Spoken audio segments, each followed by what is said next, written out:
La fotosíntesis alimenta en su totalidad o casi a todo el planeta, ya sea de forma directa o indirecta.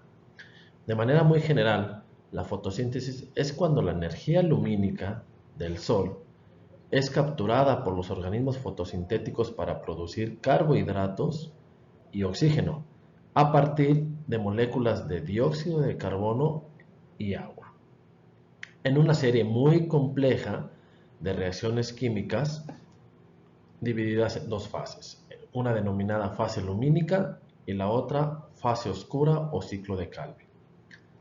Antes de conocer las reacciones químicas, es muy importante identificar qué estructuras o qué organelos están involucradas o relacionadas con los procesos fotosintéticos. En este video aprenderás e identificarás la anatomía de la hoja, la apertura y cierre de los estomas, la función principal de los cloroplastos y la clorofila.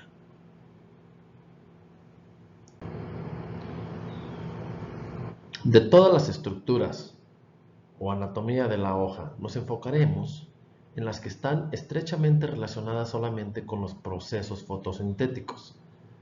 En este caso, son el mesófilo en empalizada o parénquima en empalizada, el mesófilo esponjoso o parénquima lagunar, los cloroplastos, los estomas y el haz vascular en donde se encuentra el xilema y el floema.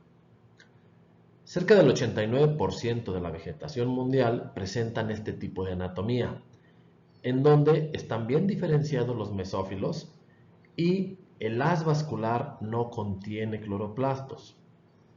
Menos del 1% de la vegetación tiene una anatomía diferente, donde la hoja presenta una vaina del haz vascular con cloroplastos en forma de corona y se denomina anatomía de Kranz. Evolutivamente, este tipo de plantas, las denominadas C3, presentan una ventaja en comparación con las otras, que son las C4 y las CAM. En otros videos retomaremos las principales rutas metabólicas de estos tres tipos de plantas. Los estomas son estructuras que se encargan del intercambio gaseoso, de controlar la entrada de dióxido de carbono y la salida de oxígeno y moléculas de agua. La mayoría de los estomas se encuentran en el envés o la parte de abajo de la hoja. La apertura y cierre de estos estomas está regulada por unas células denominadas células guarda o oclusivas. Estas células, cuando se encuentran llenas de agua, se mantiene abierto el estoma, y cuando se encuentran vacías de agua, el estoma se cierra. ¿Qué sucedería si la planta mantiene cerrados los estomas? Exacto, no ocurriría la fotosíntesis. ¿Por qué? Porque no entraría dióxido de carbono y por ende tampoco saldría oxígeno. La apertura y el cierre está regulada por un fenómeno llamado ósmosis.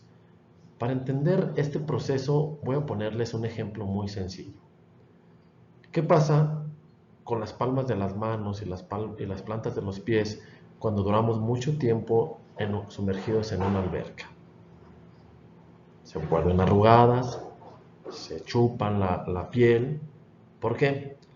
Porque dentro de la alberca hay mucha concentración de cloro y otras sustancias. Y por un fenómeno natural, de donde el agua se mueve de menor concentración de solutos a mayor concentración, el agua que está dentro de nuestras células se sale, y para compensar esa concentración alta en la alberca, y por eso es que nos chupamos.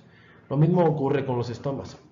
Cuando hay mayor concentración, en este caso de potasio, fuera de las células guarda, el agua se sale para compensar esa concentración y el estoma se cierra porque se plasmoliza o se chupa esta célula.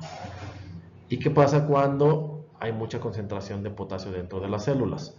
Esta concentración de potasio dentro de las células hace que el agua que está en su exterior entre a las células guarda ponga turgente la célula o infle esta célula y el estoma se abra. ¿Qué factores afectan esta producción, por ejemplo, de potasio? Uno puede ser la luz, puede ser la sequía, pueden ser hormonas como el ácido abscísico, pueden ser vientos fuertes. No todos los estomas son iguales. Por ejemplo, en el caso de las gramíneas, donde se encuentran las plantas como el trigo, el maíz, los estomas tienen formas de pesa, no en forma de frijolito. Todas las partes verdes de la planta, incluidos los tallos, tienen cloroplastos, pero las hojas son los principales sitios fotosintéticos. Los cloroplastos se encuentran principalmente en el mesófilo de la hoja. Estos organelos contienen estructuras y moléculas que participan en la fase lumínica y en la fase oscura de la fotosíntesis. Primero, en la membrana tilacoidal de los tilacoides de los cloroplastos se encuentra la clorofila, la cual es encargada de absorber la luz solar. Y en el estroma se encuentra la enzima rubisco, que es la necesaria para la fijación del dióxido de carbono. Hasta en este momento hemos repasado las principales estructuras y organelos encargados en la fotosíntesis, que son los estomas, intercambio de gases, CO2 y oxígeno, cloroplastos, donde se encuentra la clorofila, la que absorbe la luz solar, y el del estroma, que se encuentra la rubisco, que es la encargada de fijar el dióxido de carbono.